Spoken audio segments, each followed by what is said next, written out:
Assalamualaikum warahmatullahi wabarakatuh.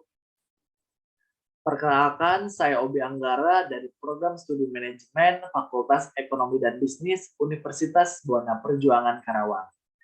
Pada kesempatan kali ini, saya akan memaparkan tentang laporan kerja praktik dengan judul Perencanaan Pengelolaan Bahan Penunjang Proses Kemas Produk Paspor berdasarkan harga dan material pada perusahaan umum Peruri dengan dosen pembimbing Enjang Suherman SEM. Alasan pemilihan judul. Perusahaan Umum Peruri merupakan perusahaan BUMN atau badan usaha milik negara yang bergerak di bidang percetakan. Salah satunya adalah dengan memproduksi produk paspor dan buku. Untuk memenuhi kebutuhan pesanan, maka perlu melakukan perencanaan kebutuhan bahan penunjang yang tepat. Perusahaan harus memiliki kemampuan untuk menjaga keberlangsungan proses produksi agar pelaksanaan proses produksi tidak mengalami hambatan. Jika proses produksi terganggu, maka proses pencapaian tujuan perusahaan akan terhambat dan akan merugikan perusahaan. Dalam proses produksi, peranan bahan penunjang tidak kalah penting terhadap keberlangsungan produksi.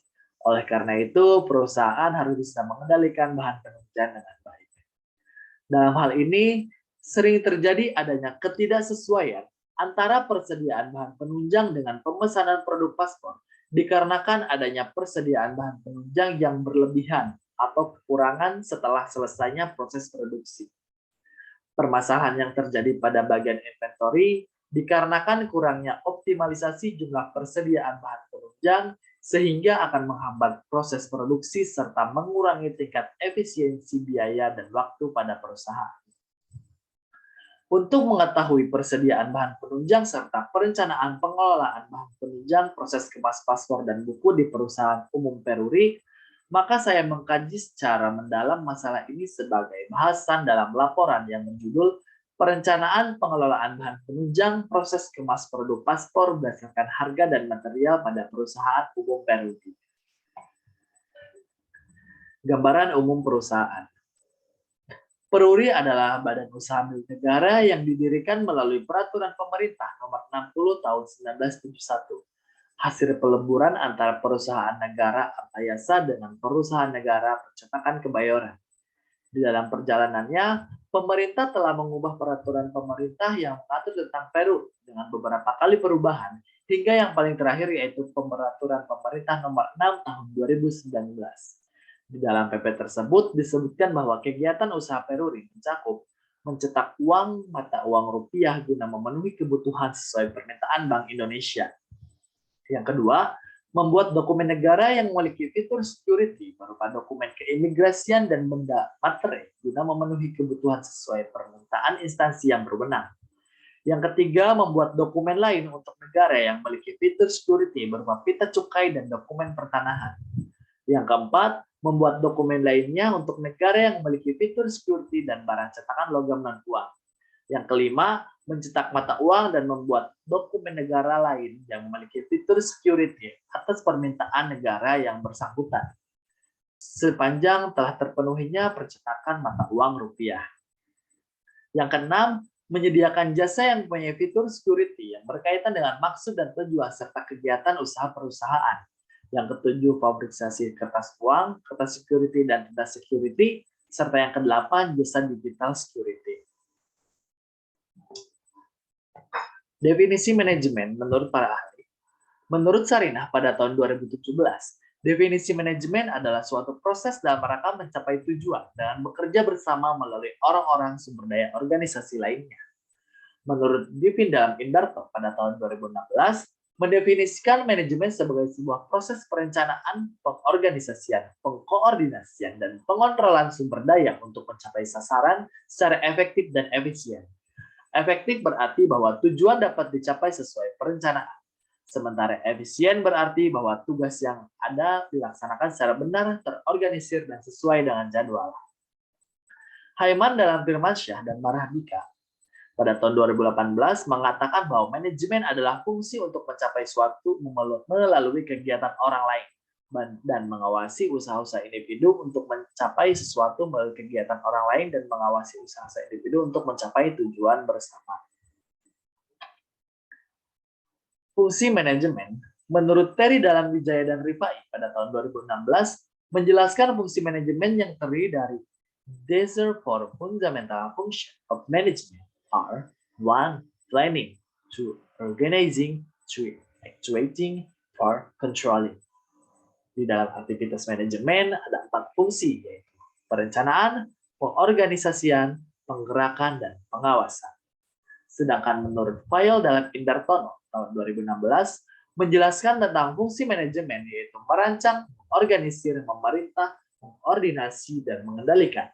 Namun saat ini kelima fungsi tersebut telah diringkas menjadi 3, yaitu perencanaan atau planning, pengorganisasian atau organizing, dan pengarahan atau directing.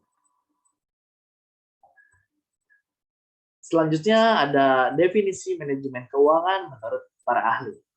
Menurut Nur Hayati pada tahun 2017, definisi manajemen keuangan merupakan manajemen fungsi keuangan yang terdiri atas keputusan investasi, pendanaan termasuk kebijakan dividen, dan keputusan pengelolaan aset. Menurut Dewi Utari pada tahun 2014, manajemen keuangan adalah merencanakan, mengorganisasikan, melaksanakan, dan mengendalikan pencarian dana dengan biaya yang serendah-rendahnya dan menggunakannya secara efektif dan efisien untuk kegiatan operasi organisasi. Menurut Armerio et al. Pada tahun 2020, manajemen keuangan dapat diartikan sebagai seluruh aktivitas yang berhubungan dengan bagaimana mengelola keuangan, dimulai dari memperoleh sumber pendanaan, menggunakan sumber dana sebaik mungkin, hingga mengalokasikan dana pada sumber-sumber investasi untuk mencapai tujuan perusahaan. Berdasarkan pengertian manajemen keuangan di atas, dapat disimpulkan bahwa manajemen keuangan adalah suatu penerapan fungsi-fungsi manajerial dalam mengelola aktivitas perusahaan dengan menggunakan seluruh sumber daya manusia perusahaan dalam mencari sumber dana, penggunaan dana, hingga mengalokasikan dana pada sumber-sumber investasi untuk mencapai tujuan perusahaan. Selanjutnya ada manajemen persediaan.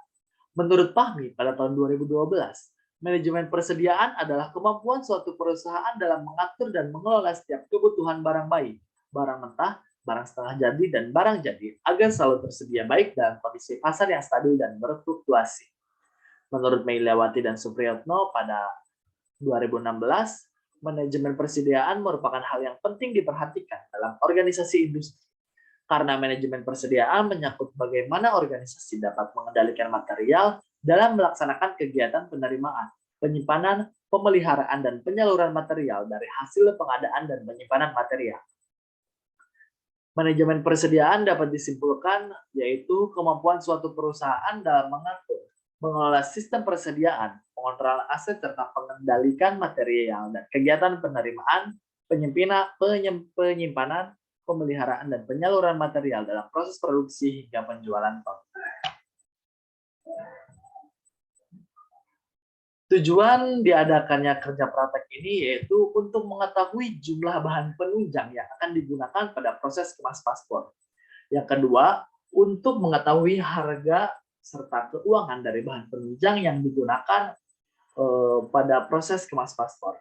Yang ketiga, untuk mengetahui pemakaian bahan penunjang yang sesuai dengan jumlah produksi paspor. Metode yang digunakan, metode laporan dengan menggunakan metode deskriptif kualitatif. Ruang lingkup penelitian ini berfokus pada bahan penunjang yang akan dipesan sesuai dengan jumlah pesanan produk paspor dan buku. Teknik kumpulan data dilakukan dengan cara observasi langsung di unit hasanah produksi akhir paspor dan buku, serta wawancara dengan kepala unit, pegawai bagian paspor, dan bagian administrasi untuk hasanah produksi akhir paspor dan buku. Pelaksanaan kerja praktek. Selama melakukan kerja praktek di Peru, penulis ditempatkan di sisi hasanah verifikasi tasgan atau kertas berharian uang, tepatnya di unit hasanah akhir di bawah bimbingan oleh Bapak Muhammad Riza Maududi dan Bapak Dwi Susanto untuk melaksanakan pengemasan produk paspor ataupun materai serta produk pita cukai. Tugas utamanya yang pertama, mengemas produk paspor siap kirim. Yang kedua, mengelola sisa produk HCTS buku paspor atau hasil cetak tidak sempurna. Yang ketiga, membuat laporan harian pengemasan buku paspor. Yang keempat, menyiapkan bahan penunjang produk buku paspor. Dan yang kelima, memusnahkan HCTS produk paspor dan buku. Permasalahannya, ketika melaksanakan kerja praktek selama 3 bulan, ada beberapa kendala yang dihadapi. Antara lain, yang pertama, ketidaksesuaian antara jumlah produk yang dikemas dengan bahan penunjang yang tersedia dalam gudang. Yang kedua, adanya kekeliruan terhadap label dengan nomor seri produk. Yang ketiga, berat produk melebihi jumlah ring yang telah ditetapkan. Solusinya yaitu perlu adanya pengecekan secara berkala dan ketelitian lebih mengenai permintaan bahan penunjang yang sesuai dengan jumlah order buku paspor, sehingga dapat meminimalisir kekurangan, kerugian perusahaan, serta meningkatkan keuntungan perusahaan baik dari segi finansial, waktu maupun tenaga. Dengan menggunakan SAP atau System Application Procedure, seharusnya pengelolaan bahan penunjang sudah bisa dilakukan dengan sangat efisien karena bisa mengetahui stok jumlah bahan penunjang yang ada di gudang perusahaan. Tidak lupa juga dengan peningkatan kinerja karyawan dalam hal penggunaan jam kerja secara efektif, serta peningkatan ketelitian pengerjaan proses pengemasan buku paspor baik dari bahan setengah jadi maupun produk buku paspor secara keseluruhan agar kualitas buku paspor tetap terjaga. Kesimpulannya, kegiatan kerja praktek yang penulis laksanakan pada tanggal 3 Januari 2022 sampai dengan tanggal 31 Maret 2022 di Perum Peruri, khususnya di unit Hasanah Produksi Akhir Paspor dan Buku, penulis dapat memahami prosedur dan kriteria dari bahan penunjang produk buku paspor yang layak dipesan berdasarkan kriteria atau spesifikasi yang diberikan oleh perusahaan. Permasalahan yang terjadi di lapangan adalah menjaga konsistensi atau serta kesamaan antara jumlah order paspor dan buku dengan bahan penunjang yang digunakan. Terbuangnya bahan serta material produk akibat dari permasalahan tersebut berdampak kepada tenaga, waktu, serta keuntungan bagi perusahaan. Sarannya untuk perusahaan yang pertama, Perum Peruri melakukan koordinasi yang lebih baik mengenai pengawasan produk demi meningkatkan produktivitas serta kualitas produk tetap terjaga. Yang kedua, adapun yang dapat penulis sarankan dalam hal pengurangan jumlah material yang rusak adalah dengan kerjasama antara semua pihak terkait, guna menunjang jalannya proses produksi demi keberhasilan produk yang baik. Yang ketiga, perlu adanya regenerasi karyawan di Perum Peruri khususnya untuk karyawan yang produktivitasnya sudah berkurang karena faktor usia, sehingga dapat memberikan kesempatan karyawan kontrak maupun karyawan baru demi meningkatkan kualitas serta produktivitas kerja Perum Peruri. Demikian laporan kerja praktek di Perum Peruri dengan judul Perencanaan Pengelolaan Bahan Penunjang Proses Kemas Paspor dan Buku pada Perum Peruri menurut harga dan materialnya. Kurang dan lebihnya mohon maaf. Terima kasih. Wassalamualaikum warahmatullahi wabarakatuh.